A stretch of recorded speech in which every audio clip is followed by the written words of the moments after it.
What up, y'all? I'm JT, Chef Tickles, the Alaskan Sniper. I'm here with your boy, Chris Easy, Deuces -1, Chris Evans. What up? What up? We're joined here with our man, Big Daddy, the boy himself, Faraz Sani, What it do, baby? DB, the assassin, Sharp Knuckles. How's it going? And let's get into it. This is Hoop Session. What's up, boys? Welcome back to episode 33, Hoop Session. Shout out Scottie Pippen and our boy DB33. This is our last episode, I think, before the regular season ends. We got the play-in tournament next weekend, so we're going to kind of talk about our awards, our MVP race. That's not really a race, and all the other awards. Of course, we got to shout out Westbrook passing the big O. Celtics on their downward spiral, and I got a couple random questions for you guys as well. So, DB, you want to take us through Westbrook passing the big O? Yeah, man. There's not really much to say. He's been doing it for like 6 years now, 4 years, averaging a triple double, which is fucking ridiculous. Yeah, those numbers don't make any sense. Every single time I see them, I've grown accustomed to them in some ways, but when you see a 20, 20, and 18 kind of game, it just doesn't make sense for a point guard. Yeah. It doesn't make sense for any position, really. Yeah. But just he makes it look so easy. He's been doing it on wins as well for the most part. Mm-hmm. That was pretty crazy, that stat. I think he's like 130, like 8 and whatever, right? So he had like a 77% win stat when he had a triple-double. When he gets which it, is, yeah. Which is really like that's pretty freaking high. So he's not just getting stats for the sake of getting stats. He's helping the team win as well. But yeah, man, nothing but congratulations. I think everyone in the league really paid a lot of respect to him throughout the past few days, which is pretty cool to see.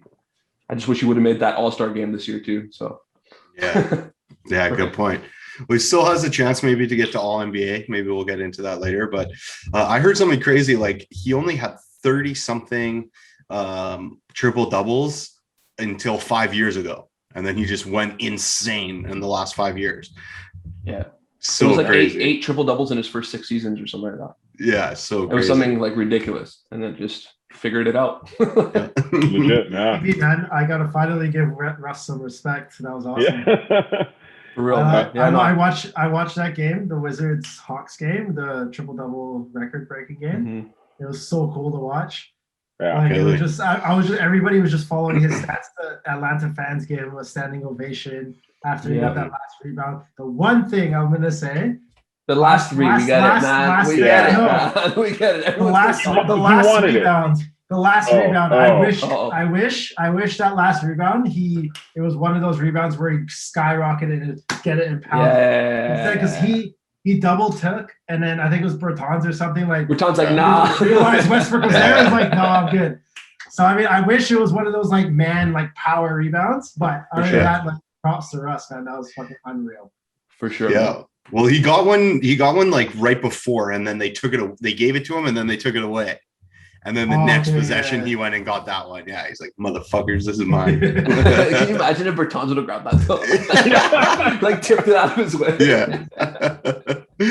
He ran and grabbed the game ball right after. The ref gave it to him. Like right away. Yeah. That's fucking boss. Good shit. Boss player, man.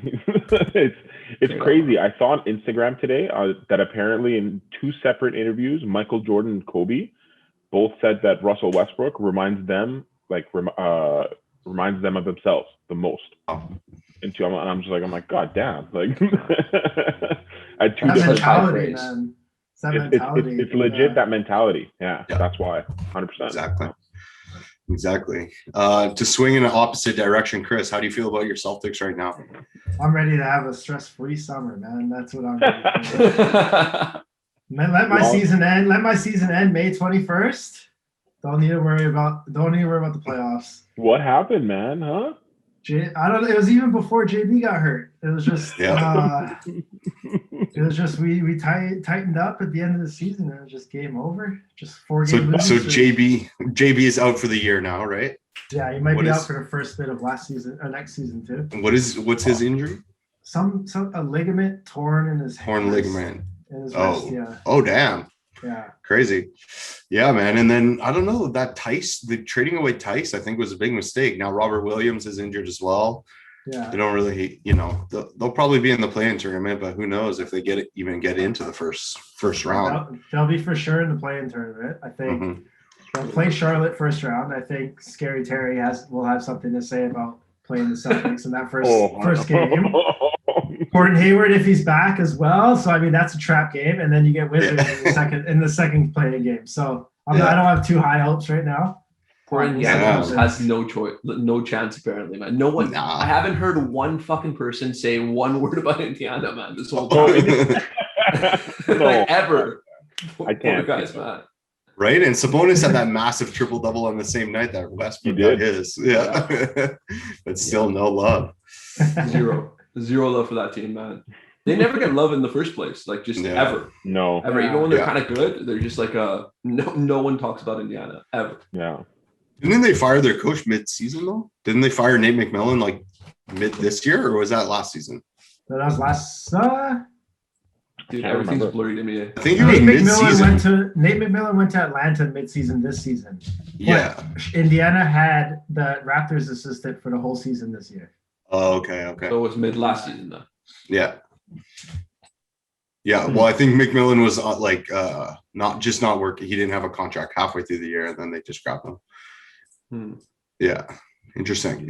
But yeah, I don't know. So I was thinking because this time, or not this time last year, but last season when Westbrook's trade value was so low, nobody really wanted to give up what Rockets were asking. And now it seems, like obviously anybody should have taken him. So who do you guys think kind of made the biggest mistake by not trading for Westbrook last season?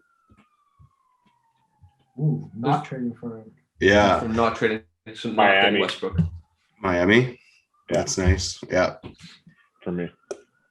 That would be a nice team for him to be on, man. Miami has a lot more talent than Washington, obviously. Right? Yeah. I think Jimmy and Westbrook would have been unbelievable together. I think it's just I think they would have meshed like perfectly, fed off each other perfectly, and then it would have in that culture that Miami has. And then it wouldn't matter what pieces they bring in after. I think just they would feed off the energy of those two guys. Yeah. Well, then you have, Bam settles into your third option, right? Which is more comfortable, focus on defense, right? Jimmy's obviously their best defender, and then Bam's a really good defender. But after that, they don't really have a lot of defense, right? So if you know Westbrook's handling the ball on the offensive end, and Jimmy's doing his thing as well, Bam's catching lobs, then you have the ability to throw in Duncan Robinson, Tyler Hero, right? Exactly. Yeah, that would have been very nice. Gone, yeah, for sure. Yeah. Well, there would have to be for that, yeah. For a trade like that, good point. You'd have to get rid of some people, some trades, some you some never picks, know. But I think he could have had a good end of his career in Miami, where they would have been a super exciting and very competitive team. Yeah, good point. Yeah, I was thinking like Bulls maybe would have been nice as well, because that they ended up going for what's the big boy's name? Vucevic.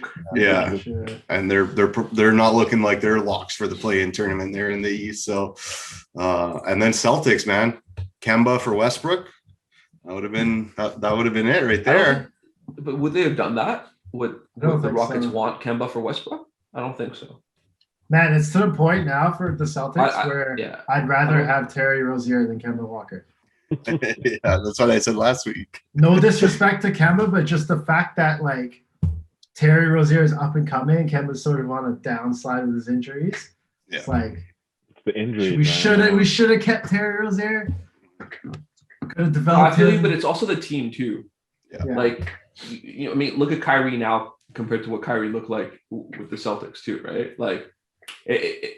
That team doesn't really mold itself around a guy like Kemba Walker, right? I mean, he's a team player and he'll try to fit into any role that you give him. But that guy's like an ISO, give me the ball and let me ISO my man and get a shot. Yeah.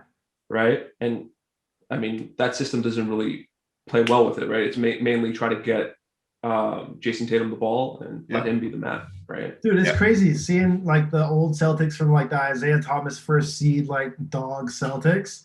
where they like dogged everybody or playing hard every night. Jay Crowder, Isaiah Thomas, Marcus Jay Smart. Crowder was good. And like team basketball to now Jason Tatum and Jaylen Brown dribbling 50 times and then pulling up a jump shot, no flow in offense. It's weird. I don't like it. I don't like it anymore. And I've started to notice it as the Celtics are like sliding this season. Not really a fan of it. Yeah, man. Losing does that too. You know what I mean? Yeah. No, but it's for real, true. if they were winning right now, you'd be like, man, just give the ball to Jason Tatum. Bean Tatum's gonna take you to the W. Oh my God. Yo, what do you think happens to Jaylen Brown's trade value now? Because I thought they might have got rid of him during the offseason, but now that he's injured, what are I they don't doing? really know how serious it is. Like, is It's that going to be like It's like six. What's it called? So I read that Romeo Langford, one of the bench players, point guards for the Celtics, he tore the same ligament in his wrist, and he was out for 6.5, 7 months. Yeah. So it'll be the same. It'll be the same procedure and timeline for Jaylen Brown too, which also might push him, depending on when next season starts, into the first bit of the season. So I think his trade value. I don't know what hand it is. I'm not sure.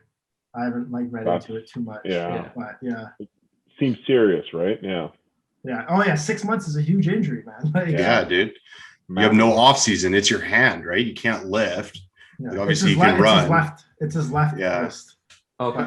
But still. Okay. Still, helpful. It's a little bit more helpful. A little bit, yeah. Yeah, he could still work on some at least shooting mechanics and stuff, right? Yeah. Yeah. I could chop off my left arm and just be just as fine, man. It would literally affect my game none. Oh, good shit. People would always attack your left, man. Force him left. Force him left. That's all I would do on the court, man. Oh man. I must let him shoot. Back up. Yeah. Oh, good shit, man. JT, speaking of playing tournament, does Lakers get out into the 6th seed or no? I think as of right now, they're 80% chance of getting in the play-in tournament. So wow. Doesn't look like it, bro. AD sitting. You should have bet, man. Yeah. From 0.1%. I called it. I called it. But I feel like call so many things. Like when you call so many things, and I was so sure about this. I was so sure about this, and nobody believed me, and I fucking called it. That must feel good. You must feel very good right now. Dude, I'm about to search and screenshot and send it to Vasily. Scroll up on these text group chat. I think you got to wait to the end of the week, bro. Yeah, because wait till it ends. Yeah. No, I'm waiting till the PB goes next to their standings now. Where it says play in berth. Portland can go like 1-3 in their last 4 games, or 1-2 in their last 3 games, and then Lakers can go 4-0 and they can still get in, and Portland would drop. So Portland's winning right now. Just wait, yeah. Lakers are only up by 6 against the Rockets. So yeah. Well, yeah, that's the thing. AD's not playing today. They sat him out. Yeah. Caruso got injured last game. Dennis Schroeder's still out with COVID. But LeBron's playing, right? LeBron's not playing. Oh, LeBron's out too. Yeah. That's like not even their team then. Yeah, it's just like straight up. Yeah. It's like the replacement. The Andre Drummond show. It's Drummond, Kuzma, and Taylor Horton Tucker, literally. And then KCP's taking like 12 threes a game. Dude, good for him, man. Better than Kuzma shooting threes. Yeah, honestly, it is. It really is, man. Luckily, they still bring Kuzi off the bench. I like that. I like him off the bench. I don't like when he's in the starting role. Yeah. Can we glaze over the MVP race right now? Do we all have Jokic winning MVP? I think that's what it's going to be. I thought it would be Embiid, but lately I've been hearing them talk a lot about how he missed 19 games. And I think that's going to be a factor now. I think I got to take back what I said. Yeah, I think it's going to be Jokic. Yeah. No. Westbrook is my MVP. But if he doesn't win, then I'm going to write in Zaza Pachulia. And if he doesn't win, then yeah, I got Jokic, man. I got Jokic on this. Yeah, I think so. I think he deserves it. Yeah. Yeah, I thought Embiid as well, but just because of the games missed and Mhm. you know what he's doing without Murray right now. Exactly. If he played like 8 more games, he would have got it. Yeah, it's so tough because like they're literally number one in the East, right? Like Denver's playing well, but they're fifth seed still, fourth or fifth. But yeah, they lost their point guard. But yeah, I think it just comes down to the games played. I think it will be Jokic. Yeah, Which it should. Yeah. Like you shouldn't be able to skip 20 games out of a 60-game season. yeah, A third of the that's season true. and claim Yeah. MVP. yeah. Mm-hmm. Yeah, good point. So why don't we move on to the other awards then? There might be a little more debate around those. Who do you guys, Chris, we can start with you. Who do you got for Defensive Player of the Year? I don't know. Bam's sort of making a late case right now. Mhm. I know all this talk about what's it called? Ben Simmons. Ben Simmons. I don't believe really. I don't really watch many Sixers games, so I can't really speak on that. But I'd like to see Bam get Defensive Player of the Year. I know he's hyping himself up over it, and like it'd be real nice to see him get Defensive Player of the Year. Yeah, DB. I think I'm on the hype train of Ben Simmons. I don't Yeah. know. I think I'm kind of buying into it. I think it's maybe the media that's getting me, but I don't know. I haven't watched too many games, but the games I have played, he's picking players off like full court point guards. His length is like really bothering him, and he could also switch onto a big man like it's nothing really. So 6'10", man. No. yeah, I mean, yeah, sure, 6'10", like he is Yeah. a big man. But yeah, so I mean, I think he's gonna get it. I'm gonna go with Ben. Yeah, Faraz? Yeah, I think it's Ben. I've watched some Sixers games, and he really, like, even point guards. It doesn't matter if they're Mhm. quick. Like he really bothers them, and you can tell that they get annoyed, and it causes turnovers. Like it's getting more and more obvious. And Dinyar, I think it's actually because I think he changed his playing style. That's why we're starting to like him more. I used to think him and Embiid would never be able to coexist because I thought Simmons would always be wanting to get his. Mhm. But he's transitioned so nicely into wanting to being that number one defensive guy Yeah. and getting his points in transition, which he's very good at because he's fast and athletic. Mm-hmm. And it looks like he's accepted that role more, and he's like excelling in it. And I think that's why like the whole team is just doing better. And I think this suits him like a lot better. Just he can't shoot. Yeah. He's just not that player. Yeah. Yeah. For sure. Wow. Yeah, But, it's a great point.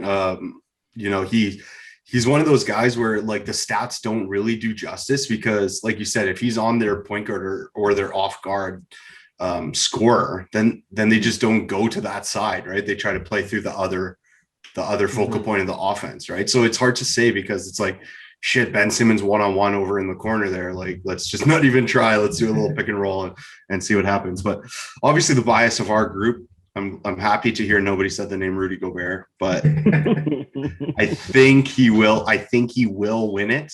Obviously, I hope he doesn't. But the funny thing about Ben Simmons is like, I'm not completely sold that he's the best perimeter defender on his team. Matisse Thybulle there is a fucking bulldog. I've heard his name being thrown around.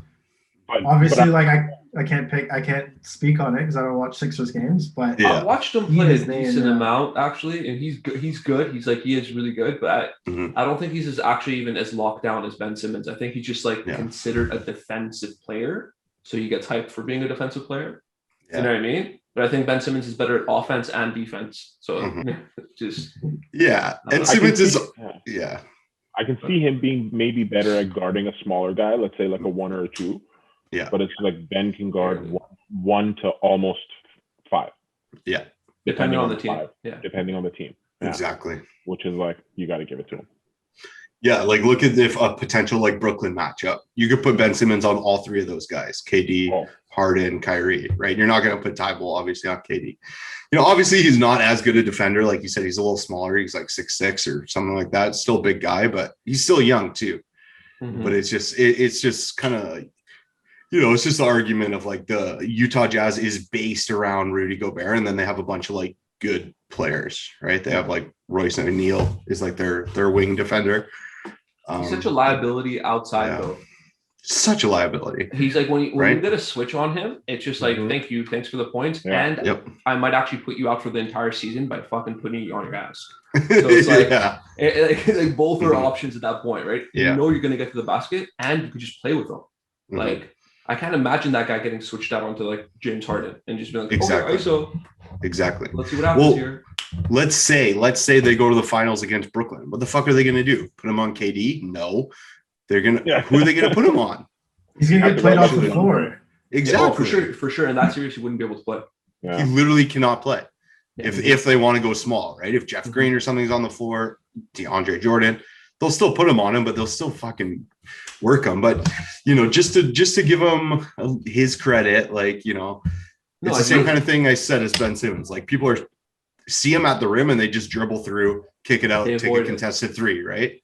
So it's hard to kind of say, but I think he holds players like under 50% at the rim, which is obviously the best statistic in the league for any player, to holding them underneath 50% at the rim, which is I don't know the exact percentages, but I heard today that he has the best rim percentage. How do they even come up with these fucking stats, man? Like, what does that mean when he's on them?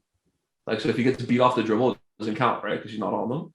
I believe that. I don't know, like, but I would assume that. Yeah, I would assume that's true. Rims, at the rim, at the rim, right? Where a majority would probably be he's the help side guy.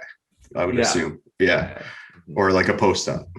Yeah, he does deflect a lot of shots, and he just disrupts things. Like people go up and they double clutch and put it underneath. You know what I mean? Exactly. Yeah, he makes you last second doubt yourself sometimes. Yeah. That's what it is. Yeah. You got to respect that, but it's like but he still can only guard one position. Exactly. That's it. And not even one position. Half of one position. Exactly. If the NBA can play 2-3 zone where the big man sits in the middle of the key, like NCAA styles, game over. Game over. Yeah. Gobert, defensive player every single year. Every year. Literally. FIBA rules. You have to swat it off the rim. Then Taco 400 fucking swats. Then Taco Fall would be the DPOY, man. Boys, how about this one though? Because I was thinking, what if Brooklyn and Philly meet out in the East? Yeah. Fully healthy Brooklyn, because it's like, who guards KD? We were saying it's probably going to be Ben Simmons. I would like to see that matchup, but then who guards? We'll put Tobias on him once in a while. Yeah, who guards Embiid? I think that would be a big DeAndre Jordan series. I think he would have to. But he bullies DeAndre nowadays. He does. Yeah, of course, but like that's their biggest guy. Bodies at him. Yeah. There's gonna be no defense in that time on him. Yeah, Claxton's gonna get bodied. All of them are gonna get bodied. Blake Griffin's way too small. It would have been nice to have LaMarcus, but he's still. Who wins that if Embiid's going to be getting 40 and 15 every night? Is it still? I think they're the only team that beats Brooklyn. They're the only team that can. They're the only team that could beat. Sorry, not beat. That could beat Brooklyn. I still have Brooklyn in that series. Yeah. They match up very well. They match up very well against them. Yeah. Because they have Tybal, who can take like the two smaller guys in Kyrie and Harden. They got Simmons, who can take all three of those guys. Right. Embiid can help. Yeah. Embiid locks down the center. He automatically wins the center position. Yeah. Right. And then, Danny Green's still a decent defender. Who else do they have? Yeah. I don't know. Seth Curry. Shooter. Now you're right? just throwing out names, man. Yeah. Right. Like Doc Rivers. Just good shooters, obviously. Right. Milwaukee is more well matched to defend Brooklyn than Philly is. I think. For sure. That 2-3 series will be real nice. Yeah. Milwaukee has some good pieces there. Yeah. With Brooke, obviously Giannis is all NBA defense or all defensive, whatever you guys call it. And then, so within the awards, who do you guys have as your sixth man? DB, you want to go first? Sixth man, I don't even know, man. Yeah. Clarkson and Ingles would be like the favorites right now. Clarkson and Ingles, both on the same team. Yeah. Okay. I mean, Clarkson's been like, he's a walking bucket now for some reason. Like he's just like an ISO. Like, I I honestly don't know, man. I guess it has to go to one of those guys, like you guys are saying. They're on a really winning team and they're balling out. But I haven't watched enough basketball to like really watch the bench players. I've been really just kind of glossing over games and watching highlights, right? Yeah. So. And it's hard too because this really gets down to like games played and games started and blah blah blah. Like I know Ingles started like 20 something games, so this is kind of one that gets confusing. But Faraz, who do you think so far? I think it's going to be Clarkson. I think it's going to be for sure. And I I like the fact because he just the other day he was the first player since Kobe to drop 40 and no assists. Yeah. Boss, that's so fucking boss. My easy man, but he's been playing amazing. I think it's going to be a unanimous for him. I think he'll just get it. Yeah. Good point. Chris, same thing. Yeah, same thing. I think it's hard for, especially this season with COVID and whatnot, and people missing games, to like sort of pick your own six man, just because like people are jumping into roles, people are mixing lineups so much that you don't really know. There's no like Lou Will or Jamal Crawford coming off the bench consistently every game because nobody else is missing games. So I think Jordan Clarkson is probably the favorite and probably should win. Yeah. There was one thing I saw on Twitter the other day. Donovan Mitchell went at some announcer, reporter, that like Jordan Clarkson is one of the only players I've seen who's jacked up 30 shots off the bench in and out. And Donovan Mitchell's like, and like, what's your point? Yeah. He had like 33 field goal attempts. Yeah. Yeah. Jesus Christ. He's averaging 18 points, 4 rebounds, and 2 assists. Yeah. On 42% shooting. Wow, that's good. Like 42 from 3? No, 42 field goal percentage. Overall. But he plays 26 minutes only. Yeah. That's the thing, right? Like he stands out, but it's also like they don't need him to win every single night, right? Yeah. So we kind of don't see those bad games. But yeah, I don't know. I don't know who else might be there. Jalen Brunson, I heard a little bit earlier in the year. Nobody else rings a bell really, because like you don't really know who comes off. Nobody coming off the bench is really performing at a consistent rate like Clarkson. Yeah, exactly. Like maybe Carmelo, but Carmelo's still not putting up those numbers either, right? Like he's Well, because nowadays, if you're like good enough to start, you start. Exactly. Back then, like you had some like bench players that were just bench players. Like they're better to come off the bench, and they would accept that role, and they would become a Jamal Crawford or like a Lou Will, right? Like those guys that just consistently do it. But nowadays, people just want to start. Most improved. Faraz, you want to start with that one? Most improved. I got that. That's easy. Yeah. No one's coming to mind. Who would it be? I don't know. Julius for me. Yes. Julius Randle. Yes. Oh yeah, fuck. Forgot about that. Dude, he's like an all-star now. Yeah, I think that one might be unanimous. I don't see who else. Yeah, 100%. I really don't see who else you can give that one to. Could Sabonis be in the running for that one? Or no? He was an all-star last year too, right? No, yeah. That's the thing, right? Yeah. He's got that already, right? Whereas like Randall's like straight up an all NBA guy now. Yeah. Like he's legit gonna make all NBA. Yeah. Zach LaVine. So that's crazy. Zach LaVine is the one that's weird because he's playing out of his mind, but Chicago just sucks. Yes. If Chicago was better, he'd be in that running, If Julius Randle didn't exist, I think it would be Zach LaVine's like 100%. But I think it's like bad timing. Like dude shooting like 41% from 3, 55% overall. Kid is playing like unreal, man. Yeah. And doing it decently efficient. Like I just said, he's doing it efficiently now, right? Before he would just jack up a bunch of shots. But he's eliminated those like 3-4 bad chucks a game. And he's actually getting it super efficient now. But same thing. He had a little bit of injuries this year, missing games. What else do we got? Anything else? Just coach of the year, right? Yeah, coach of the year. Coach of the year. Tibbs. Who? Tibbs. Yeah, there you go. It has to go to Tibbs. Yeah. Has to go to Tibbs. Yeah. Tibbs. Doesn't it usually go to one of the top 2 teams, coach? Or no? Usually. If so, then Steve Nash is not winning it. No, it's done. No. I was I'm hearing hearing about Phoenix's coach. What about Phoenix? Yeah, Yes. what's his name? Monty Williams. Monty Williams. Yeah, I've been hearing Phoenix. I've been here. New Orleans coach before, right? Monty Williams. I think so. Like assistant. Yeah. Long-term His assistant. wife is the one that like died, right? Like tried. Oh yeah. I think I saw like a story on him or something. Okay. Yeah. Cool. That'd be cool. Yeah. I like that guy. Yeah. So I've heard between Monty Williams and Tibbs kind of like leading the pack, and then there's like you can throw Doc in there, I think. Yeah, Doc and Utah's coach. What the fuck's his name? Quinn Snyder. Snyder. Okay. I just think about the Dark Knight every time I see that guy's face. I don't know why. Heath Ledger. Yeah, I don't know. There's something there. Something there. Good shit. Man, I was listening to This League podcast the other day, and they were talking about Steve Nash and like in the terms of like coach of the year or whatnot.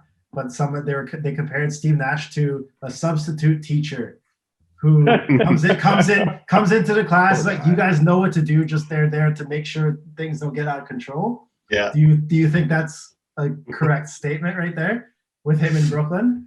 It's a little disrespectful, but I guess Yeah. Sure.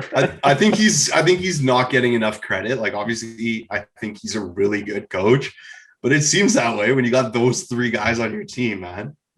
Well, because like you're never gonna get enough credit when you have those guys. Yeah. No matter what, like, he could be the best coach, period, like ever, but he has those guys, and it's always gonna look like they would have pulled it off without him, anyways. Yeah. So. And you're expected to do that.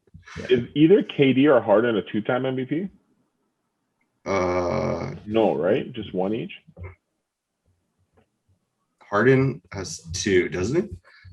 I don't know. That if threw me off, man. One each, yeah. Steve Nash has more than both of them. No, my goodness. Yeah, KD one time, Harden one time. You probably stumped on him with that, man. I bet you, yeah. That shit's crazy. All right, so to take us through our pick-em next, we did 3 games last week. We tried to take some kind of samples of all these little mini races that we got going on, created by the play-in tournament. So last Thursday, we had Lakers at Clippers. Me and DB took the Lakers on the road. They fell very short of the Clippers. So Chris and Faraz got 1 point up on that one. Saturday, we had Brooklyn at Denver. That was a nice, super close game. We all took Brooklyn except for Chris. We were all right except for Chris. Chris coming a little bit closer to me. And then our last game was Monday. We thought it was a surefire. All 4 of us, for the first time ever, took the same team, took Washington at Atlanta, and they lost by 1.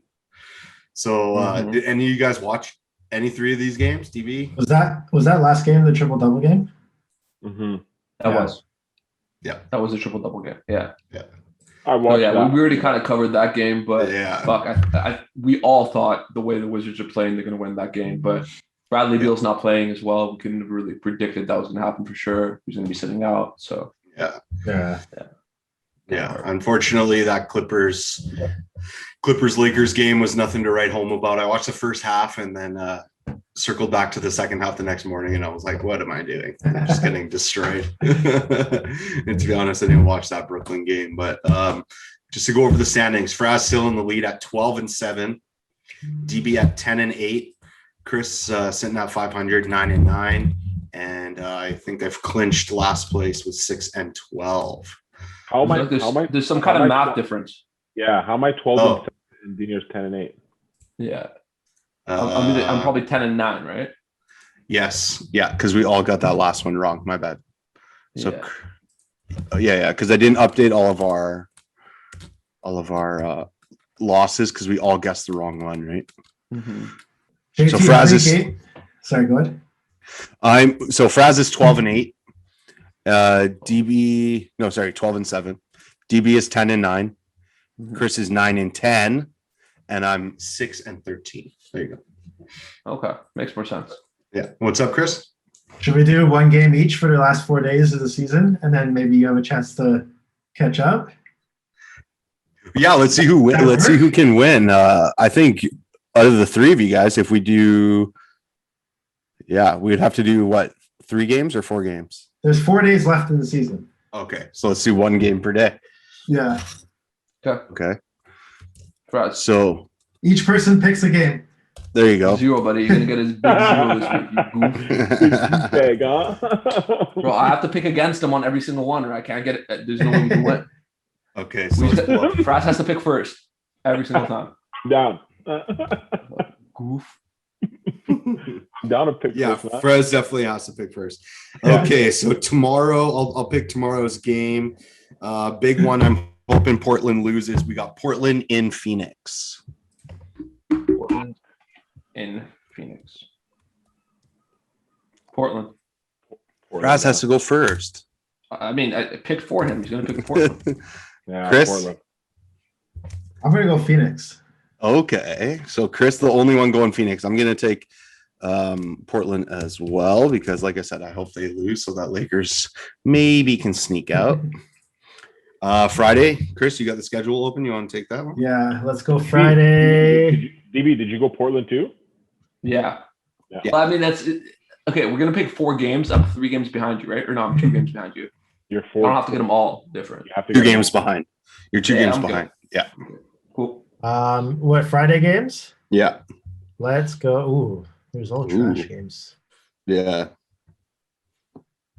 Let's Wow, go. super You got to remember who's sitting out and stuff too, right? We don't know. Yeah. Let's Pelicans. go Washington, Cleveland. Cleveland at Washington. Cleveland at Washington. Yeah. France, go. Washington. Yeah, I gotta go with the same one on this one too. Yeah, I'm gonna go Washington as well. Yeah, I'm gonna mix it up and go Cleveland. Okay. Why not? Why the fuck not? All right. Next one. Yeah. Do you got the schedule open, DB? Yeah. Want me to do, yeah, DB go. I'll do the next day. No, you could take that one if you want. No, go for it. Okay. I think I like Canadians. straight up Canadians. I think I like Charlotte, New York. Nice. Ooh. Charlotte at New York. That is nice. For us. New York. Okay. You're such a goof, man. I'm gonna go Charlotte on that one. Gibbs. You got to play the math game here, right? I have to pick the next 2 against him. It doesn't make any sense. Yeah. It's ridiculous. Yeah. But I also want to beat Chris and not. I'm Play going for for gold. second. I'm going with, Yeah. with Charlotte just to go for gold there. Yeah. Hell yeah. Yeah. All right. And then last game, Fraz, you got JT, who Sundays you picking? open? I got JT? Oh, sorry. I took Knicks. I took the Knicks. Okay. Knicks. Sorry. the last one is going to be Denver, Portland. Nice. Denver at Portland. Huge. And that's the last day of the season, right?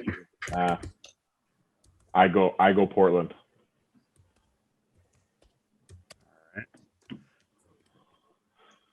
I have to go Denver. Yeah. I'm sitting here looking at it like I got a choice. Yeah.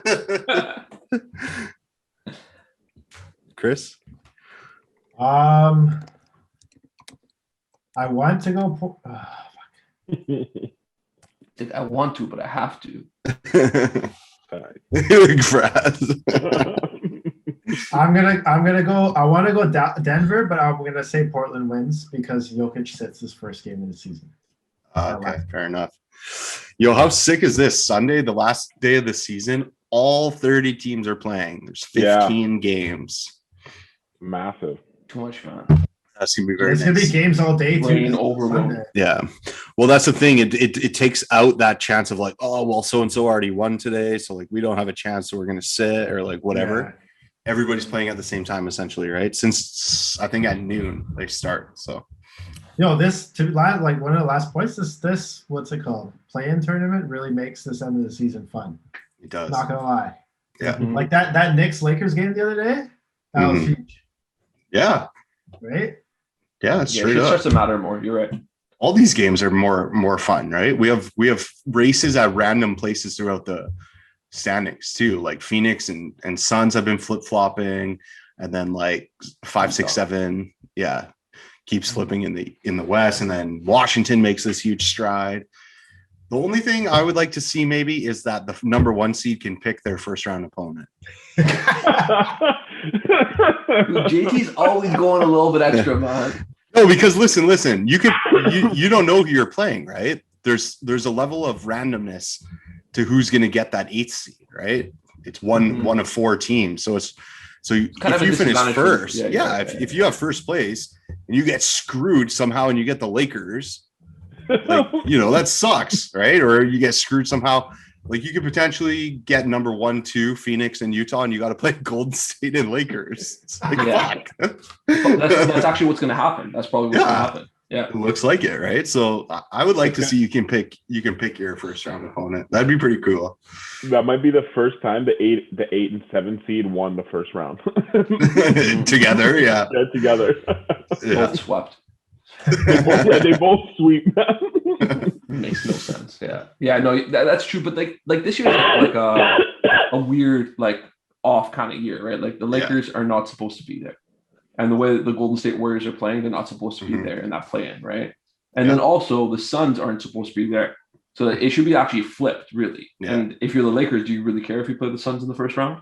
No, hell no. You're okay with it. That's the thing. I think they'd rather play Phoenix or Utah rather than playing Clippers at 3rd.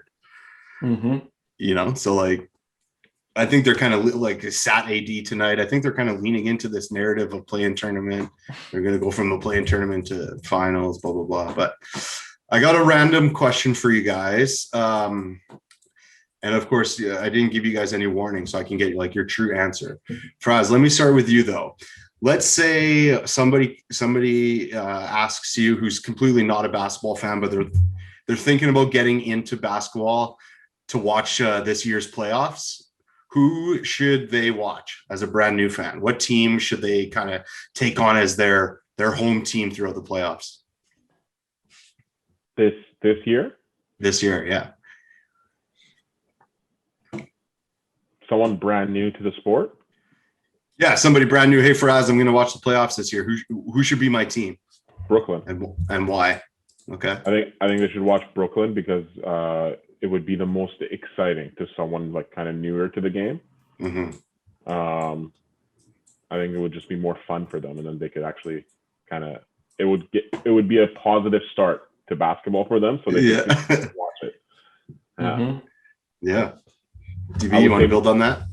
Yeah, I like that pick. You got to pick one of the teams that you think is going to go far, right? Good point. You don't want to give them like a Charlotte, right, where they have like one game. It's like, all right, and that's it for the year, guys. That's Stop it up. I would say Golden State too, just because Steph Curry's so relatable to a lot of people. Yeah, good point. And they play a fun kind of style, like he. But I think like a team like the Nets is a really good choice. Because I think they're going to go far, and they are exciting. They have star power as well. I mean, it's always nice to introduce someone to LeBron early. Right.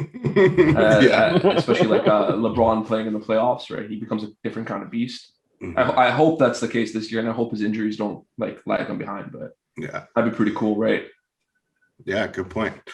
Chris, let me throw this random question at you, okay? So for those people who might be watching this somewhere on YouTube who don't know, we all played senior basketball, high school basketball together. So Chris, randomly, what was our best warm-up song from high school basketball? 2009 graduation. I know mine. The what is it called? The Rockwilder was one of them. Rockwilder, and then Bring 'Em Out by T.I. Yeah, that was a good one. That was both good. Was that yours, Press? That's the only two I remember. No. Mine, It's Going Down by Young Jock. Yeah, exactly. Exactly. Just because the first sentence, like how it started, just in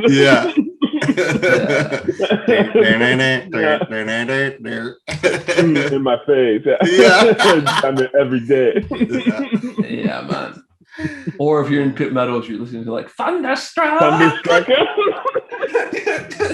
That's what I'm saying. I loved our school because it was so different than everyone. Yeah. Dude, that shit got me hyped, man. I'm not gonna lie. The music got me hyped, man. Oh, yeah. Oh. No, JT. From Glen Eagle, Daniel Bafu. Whatever. Number Whatever. 6. Number 6 for the Glen Eagle Talents. I'm just gonna stick the numbers for the season. Yeah. Oh man, Chris, you had something? No, I'm good. You're good. Anybody else want to throw anything else? What about you? What song for you? Yeah, it was the same on the Young John. Yeah. I didn't know the name of it, but that is perfectly embedded. It's like I'm gonna go up, snap the rim, and just throw the ball, pretend that I dunk. So everybody who's not paying attention to warm-ups just think I dunk. Yeah. But the Rock Wilder's pretty. I still listen to that every once in a while. Yeah, Good song. good shit. Good song. Good shit. Pump-up song. Yo, Chris, call those guys up, man. See if you can get the rights to those songs for this podcast. For the outro. Just for the outro. Young Jock might let you, man.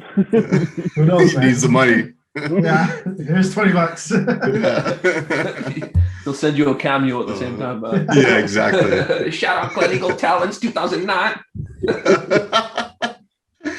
Oh man, good shit, boys. Like I said, this is our last one before the play-in tournament next week. So when we sit down next week, I'm not sure how the dates work out, but I think it will kind of be after that first 1 or 2 games, and then we can talk about that and hopefully, start talking about the matchups for the playoffs that get set. Obviously, not the 1 and 2 seed, but yeah, we'll go from there.